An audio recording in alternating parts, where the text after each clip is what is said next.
मला ना मनापासून वाटते की मी आज पडणार आहे. पंढरपूरला नाही, अक्कलकोटला. अक्कलकोट पंढरपूर आहे मठ नाव दिले. नमस्कार मित्रांनो, पुन्हा एकदा आपल्या सर्वांचं स्वागत एका नवीन व्हिडिओमध्ये. आत्ता जिमवरून आलो, घरी आलो, आंघोळ केली आणि अंडी बॉईल करायला ठेवली होती. तर ही आता मी अंडी खातो आहे.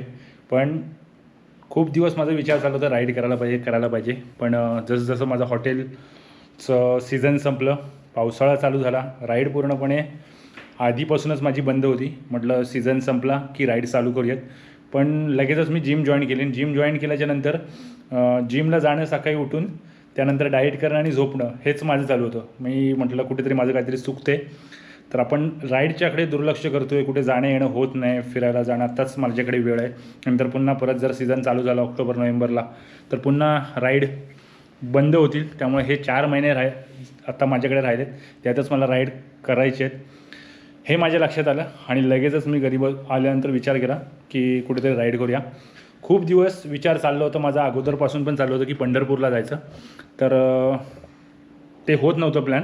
पण घरी बसल्याच्यानंतर डोक्यात एक क्लिक झालं की आपण पंढरपूरला जाऊया. आणि मग लगेचच मी प्लॅन केला. लगेचच सगळे जॅकेट्स वगैरे काढले. जॅकेट मी इथे ठेवला आहे, उचला वगैरे, आणि इथे शूज ते काढले.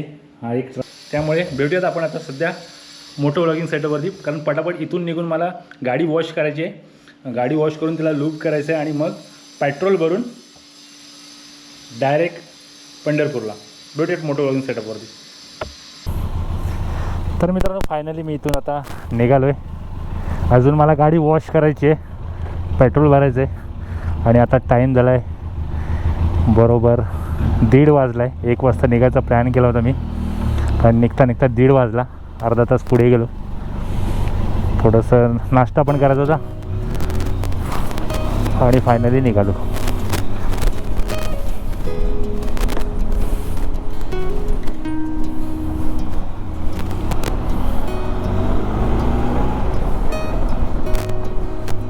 तर मित्रांनो, दापोली आत्ताच सोडली आहे, पेट्रोल भरून घेतला आहे. म्हणजे आत्ता पेट्रोल फुल झाली आहे टाकी. त्यामुळे आता प्रवास जितकं जास्त लवकर पोचेन आणि जेवढा किलोमीटर कमी करेन तेवढं मी बघणार आहे. अधेमध्ये थोडंसं पाणी प्यायला थांबेन. पण मान्सूनमधली 2026ची ही पहिली राईड आहे, जो की आत्ता पाऊस नाही.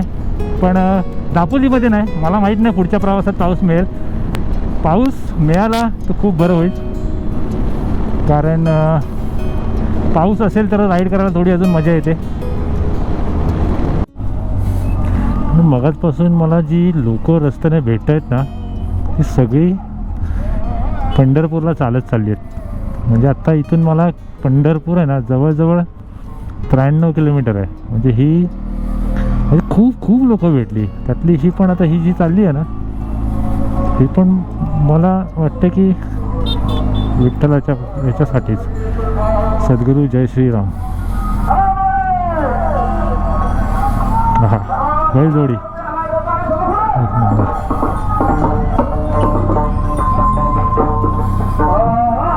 तर मित्रांनो, मी आत्ता पोचलो आहे कुठे ते मला माहीत नाही, मला लोकेशन. पण पंढरपूर मला अजून इथून 93 किलोमीटर आहे.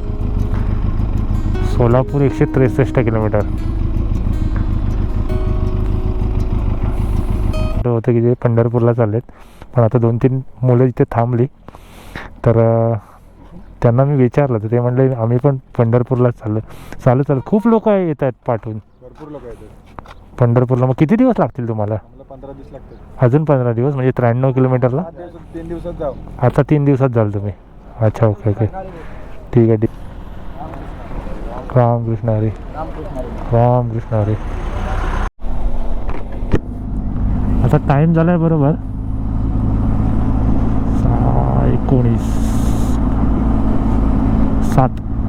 7 वाजलेत आणि मी म्हसवडमध्ये पोचलो आहे. अजून मला इथून 70 किलोमीटर आहे पोचायला. पण पंढरपूर इथून लेफ्ट साईडला दाखवते 6 किलोमीटर. आणि इथून पुढे आहे ना मी जवळजवळ एक 100 किलोमीटर पाठी आहे. मला सरळ रस्त्याने मी जर सरळ गेलो सोलापूरवरून तर डायरेक्ट मी अक्कलकोटला जाऊ शकतो. तर 100 किलोमीटरच अंतराने पुन्हा कधी इथे येईन येणं होईल असं मला वाटत नाही. आणि योगायोगाने एक 100 किलोमीटरचं अंतर आहे तर मला माझी इच्छा झाली आहे अक्कलकोटला जायची. तर मी हा इथला प्रवास साधारणतः एक 2 तासाचा प्रवास आहे. थोडासा एक स्ट्रेच मारतो आहे मी आणि विचार करतो की अक्कलकोटला जायचा आणि अक्कलकोटला स्टे करून येताना मात्र मग पंढरपूर करून रिटर्न जर्नीला यायचं. प्लॅन केलं आहे पंढरपूरचा पण चाललो आहे अक्कलकोटला. कदाचित स्वामींनी बोलवले मला. ओके, बस ही अपडेट द्यायची होती तुम्हाला. आणि आत्ता वाजलेत बरोबर 9:47. एक प्लॅन चेंज झाला म्हणून मी पुढे आलो. आणि जर का अक्कलकोट माझ्यापासून 100 किलोमीटर अंतरावरती होतं म्हणून मग मी प्लॅन चेंज करून अक्कलकोटला आलो. फायनली मी अक्कलकोटला पोचलो आहे. काहीच वेळात मी थोड्या वेळात रूम घेईन, फ्रेश होईन, नंतर मी तुमच्याबरोबर पुन्हा बोलेन की उद्याचा प्लॅन कसा असणार आहे. तर मित्रांनो फायनली मी पोचलो आहे पंढरपूरला, नाही अक्कलकोटला. अक्कलकोट पंढरपूरपासून 100 किलोमीटर होतं. मी 10 वाजता पोचलो अक्कलकोटला आणि 1 तास मी रूम शोधत होतो. इथे सिंगल पर्सनला रूम देत नाहीत, हा प्रॉब्लेम आहे. आणि त्याचं रिझन असतं की एकटा कोणी असेल तर तो फास्ट लावून घेतो. तर इथला कोण डिवाइस पे वगैरे आहे त्यांनी सांगितलं सिंगल पर्सनला रूम द्यायची नाही. इथे एक बाजूलाच पुढे आल्यानंतर एक हॉटेल मिळालं. त्यांना परत मी विनंती केली की मला काही करा, मला रूम द्या. मी 1 तासभर शोधतोय रूम, पण मला कोणी रूम देत नाही. मग त्यांनी विचारलं सिंगल पर्सन आहे का? म्हटलं हां. आम्ही पण देत नाही. मी म्हटलं काही करा तुम्ही द्या. मग त्यांनी मला रिझन सांगितलं. म्हटलं मी कशाला सुसाईड करू ना, मी इतक्या लांबून दर्शनासाठी आलो आहे, सुसाईड का करू? ते बोलतं नाही आम्हाला स्ट्रिक्टली केलं आहे. मी तुम्हाला एका अटीवरती रूम देऊ शकतो, तुमच्या घरी मी फोन लावणार. मग त्याने माझ्या बहिणीला फोन लावला. बहिणीने सांगितलं हा माझा भाऊ आहे, रायडर आहे, तर तुम्ही द्या त्याला रूम. एवढं झाल्याच्या नंतर मग मला त्याने रूम दिली. बेसिक रूम आहे, साधी रूम आहे. ठीक आहे, आता AC रूम घेतली आहे मी. आणि दुसरी गोष्ट म्हणजे इथे दाल खिचडीशिवाय काही मिळत नाही. तर आता जेवण ऑर्डर केलं आहे, थोड्याच वेळात जेवण येईल. जेवेन, झोपेन आणि उद्या सकाळी दर्शन करू. Good night. दाल खिचडी आणि पापड. गुड मॉर्निंग मित्रांनो, गुड मॉर्निंग. अक्कलकोटमध्ये पोचलो. अक्कलकोटमध्ये काल मी या स्वप्नपूर्ती लॉजमध्ये उतरलो होतो आणि आपली गाडी मी इथे पार्क केली. गाडी भरपूर खराब झाली, भरपूर चिखल उडला गाडीवरती, कारण पाऊसच तसा रिमझिम होता त्यामुळे. पण ठीक आहे, मी आता चाललो आहे मंदिरामध्ये. स्वामींच्या मंदिराला पाया पडणार आणि इथून कदाचित मी प्लॅन पुन्हा चेंज करून गाणगापूरला जाण्याचा विचार करतो आहे. गाणगापूर इथून 50 किलोमीटर आहे आणि राज्य फक्त चेंज होणार आहे. कर्नाटक राज्यामध्ये मी जाईन आणि 50 किलोमीटर आहे. 50 किलोमीटर टच करून गाणगापूरला मी रिटर्न जर्नी चालू करणार आहे. तर मित्रांनो हॉटेलमधून निघताना मी चालतच जात होतो. एक 10 मिनिटां अंतरावरती स्वामींचं मंदिर असेल. पण चालत येताना माझ्याच हॉटेलमध्ये, मला माहिती आहे तुम्ही तिथे गेस्ट म्हणून आले का? हो, ते गेस्ट म्हणून आले तिथे. तुम्ही पण स्टे केला तिकडे? हो, ठीक आहे. यांनी सुद्धा स्टे केला आहे. तर त्यांनी मला रस्त्यात बघितलं, हॉटेलवरती पण त्यांनी मला बघितलं होतं. त्यामुळे त्यांनी मला थांबवलं, मला लिफ्ट दिली आहे आणि मी आता त्यांच्या गाडीतून चाललो. स्कॉर्पिओ गाडी आहे. थँक्यू काका. मंदिरात भरपूरच गर्दी आहे आणि मला वाटत नाही एवढे लवकर मला दर्शन भेटेल, कारण गर्दी मी तुम्हाला दाखवतो. लाईन तर 100% असणार आहे. आणि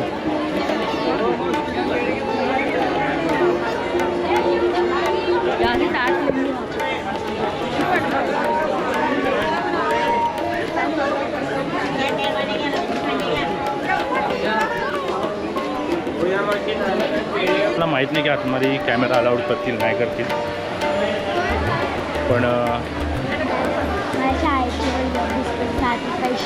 दोन मिनिट देतो. आणि मी आता स्वामी समर्थ जे एंट्री आहे त्या एंट्रीमध्येच आहे आणि इथून मी आता आतमध्ये प्रवेश करेन. तर मी आतमध्ये कॅमेरा मला दाखवायला भेटणार नाही किंवा व्हिडिओ करायला भेटणार नाही, कारण इथे बाहेरच मंदिर परिसरात फोटो व्हिडिओ काही अलाउड नाही आहे. प्रत्येक मंदिरामध्ये असतं, त्यामुळे इथे मला नाही मिळणार. तर मंदिराचं जे स्वामींचं दर्शन आहे ते मी इथून तुम्हाला करतो.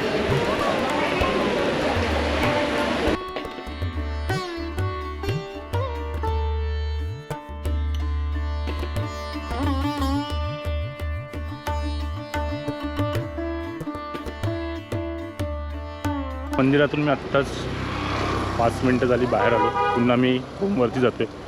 मंदिरामध्ये गर्दी प्रचंड होती, प्रचंड म्हणजे पुष्कळ गर्दी होती, भरपूर गर्दी. मला असं वाटलं होतं की लाईनमध्ये मला किमान 1-2 तास जातील, पण दर्शन इतकं मस्त झालं, सुंदर दर्शन झालं.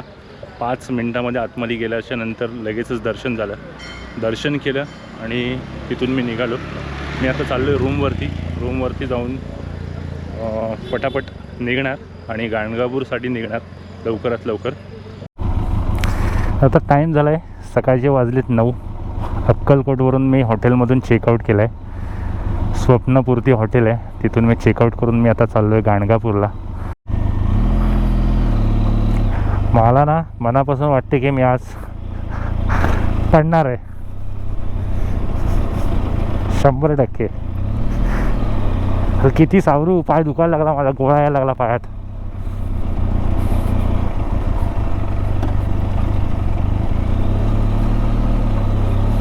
रस्त्याच्या मधून चाललो आहे तर जरा व्यवस्थित चाललो आहे. साईडला टाकली गाडी तर संपला विषय. तर मगाशी मी बघितलं साईडला टाकून शेतातच गेलो असतो. आता गाणगापूरमध्ये आलो आहे. गाणगापूर मेन एंट्रन्समधून एंटर करतो आहे.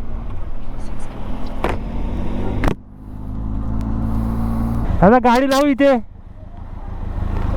तिकडे नाही म्हणतात ते. तर मित्रांनो, मी आता गाडी इथे पार्क केली आहे आणि मंदिरात जातोय. मंदिरात जायला 1 तास लागणार आहे, त्यामुळे माझ्याकडे. तुझं नाव काय? बोल तर नाव. शेखर. हा शेखर आहे. हा शेखर बरोबर जातो. याला 200 रुपये देणार आहे मी आणि मंदिरात डायरेक्ट दर्शन मला भेटणार आहे. बाकी माझं जॅकेट वगैरे मी त्या दुकानामध्ये ठेवलंय आणि शूज काढून ठेवलेत तिथे.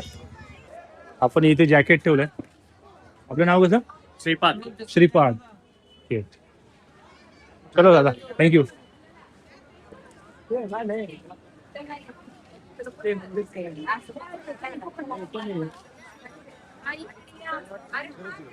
आहे दत्त मंदिर आणि याची एंट्री इथून जर आपल्याला लाईन मधून जायचं असेल तर आपल्याला इथून जायला लागतो. 1 तास किमान लागेल. आपल्याला मिळणार आहे डायरेक्ट दर्शन. कुठून जायचं आपल्याला?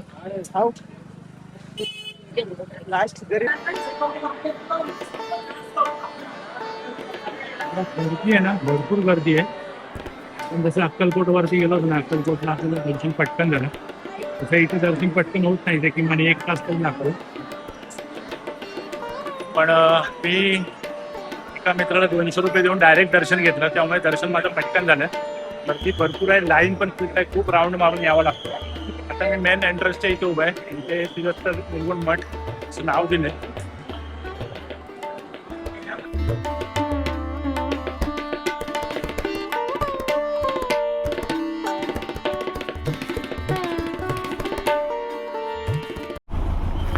गाणगापूरचं दर्शन झालं. हा इथून निघालो आहे पंढरपूरला जायला. थोडं सर्कल मी चुकीचा केला.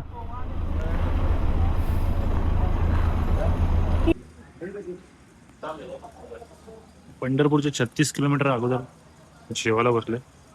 तांबडा पांढरा रस्सा आणि मटण थाळी. आज दर्शन करायला मला वाटते 3 वाजले. 4 वाजतील मला दर्शन करायला. 4 वाजता मी इथून निघेन. ते डायरेक्ट लाडगरला.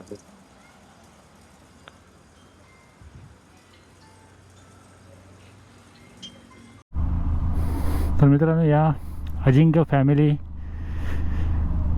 गार्डन की काय रेस्टॉरंट आहे ह्याच्यामध्ये जेवलो. मटण थाळी मस्त होती, तांबडा पांढरा रस्सा, खास करून मला खायचं होतं. आता हे तिघे जण आहेत ना, हे हॉटेलमध्ये काम करतात, 1 2 3. तर याच्याकडे पण गाडी आहे, तर ते आपले आता सबस्क्रायबर आहेत आणि त्यांनी फोटो वगैरे काढला. तर त्यांनी मला एक रिक्वेस्ट केली की आम्हाला पण व्हिडिओमध्ये घ्या, आम्हाला पण आम्ही तुमचे ब्लॉग बघून अजून इतरांना पाठवू. म्हटलं ठीक आहे चालेल, भेटूयात नंतर. आऊँगा ज़रूर आऊँगा. चलो भाई चलो.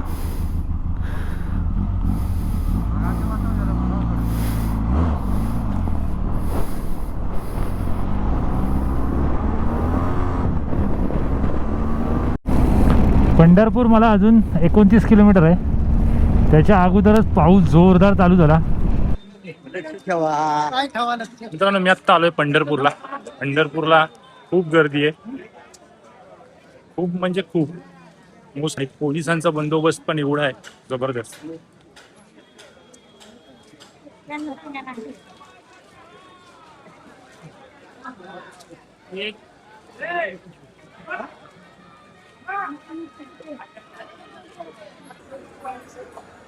तर मित्रांनो आषाढी एकादशी 25 तारीखला आहे, त्यामुळे गर्दी पुष्कळ आहे. जर मी आत्ता रांगेमध्ये लागलो तर मला सकाळी 5 6 किंवा 2 वाजेपर्यंत किंवा सकाळ पण होऊ शकते. त्यामुळे मी मुखदर्शन घेणार आहे फक्त आणि इथून निघणार आहे. मुखदर्शनाला सुद्धा किमान 1 ते 1.5 तास लागेल, पण एवढं आलोय तर दर्शन तरी मी घेऊन जाईन. पाहिजे तर 1 दिवस अजून स्टे करेन मी, पण मुखदर्शन तरी इथलं आलं तर नक्की करून जाईन.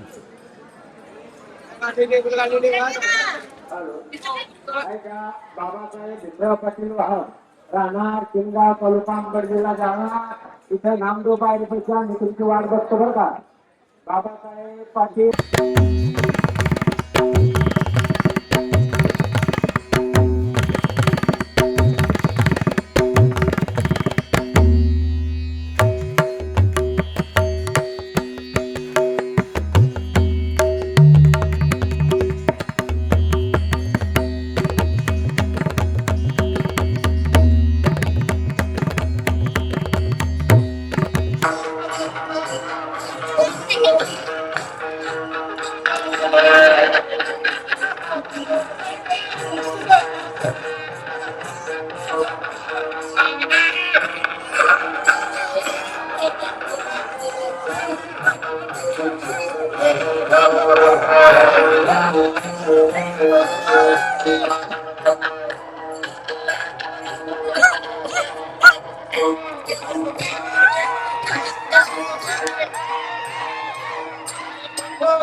तर पंढरपूरचं दर्शन पण झाले, मस्त दर्शन झाले, मुखदर्शन झालं. एक पाऊण तास लागला मुखदर्शनाला, रांग खूप मोठी होती पण पटापट दर्शन झालं. तसंच बाहेर आलो, प्रसाद घेतला आणि निघालो. तर पाऊस आला, भरपूर पुष्कळ पाऊस. आता बाहेर आल्याच्या नंतर पाऊस कमी झाला, पण मी लवकर बाहेर पडलो. आता साधारणतः मला किलोमीटर दाखवते, 288 किलोमीटर दाखवतो लाडघर. आता आपली पुढची भेट लाडघरलाच होईल. थोडासा चहा प्यायला थांबलो होतो, चहा प्यायलो, पाऊस पुन्हा चालू झाला. आता मी रेनकोट काढला आहे, कारण रेनकोट एवढा फुगर होता, कंटाळा आला होता. चलो आता पटपट गाडी चालवतो आणि पटपट घरी पोचतो. काल रात्री पंढरपूरवरून निघालो, रात्री 10:30 वाजता कराडमध्ये आलो आणि मला कराडमधून 160 किलोमीटर अजून लाडघर होतं. पण मी थोडंसं कन्फ्यूज होतो की रात्री जाऊ की नको जाऊ, कारण 10:30 वाजता निघालो असतो तर रात्री 2 वाजेपर्यंत तरी मी घरी पोचलो असतो. पण कळत नव्हतं, कारण मध्ये कोयना घाट आणि डेंजर त्या मध्ये पाऊस पण होता. मला मग कळालं की दापोलीत काल पाऊस पण भरपूर आहे. मग मी कळत नव्हतं म्हणून मित्राला फोन केला, रोहनला. म्हटलं काय करू, 160 किलोमीटर बाकी आहे, 10:30 वाजलेत, निघू की थांबू. माझ्या मनात पण थोडंसं चलबिचल झालं होतं की थांबायचं की निघायचं. पण रोहन पण म्हणाला एकटाच आहेस आणि कोयना घाट पण लागणार आहे, तर नको निघूस रात्रीचं, थांब. मग मी इथेच कराड नाक्यामध्ये एक हॉटेल होतं, तुम्हाला हॉटेलचं नाव नाही माहिती, पण झोप चांगली लागली. AC रूम आणि कूलिंग खूप छान होती, रूम छान होती. झोपून गेलो आणि आत्ता इथून मी निघतोय, चेकआउट करतोय आता आणि भेटूयात लाडघरमध्ये.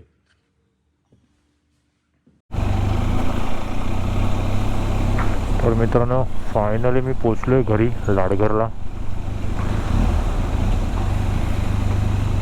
अरे बापरे, जाळा पूर्ण खालती आलाय.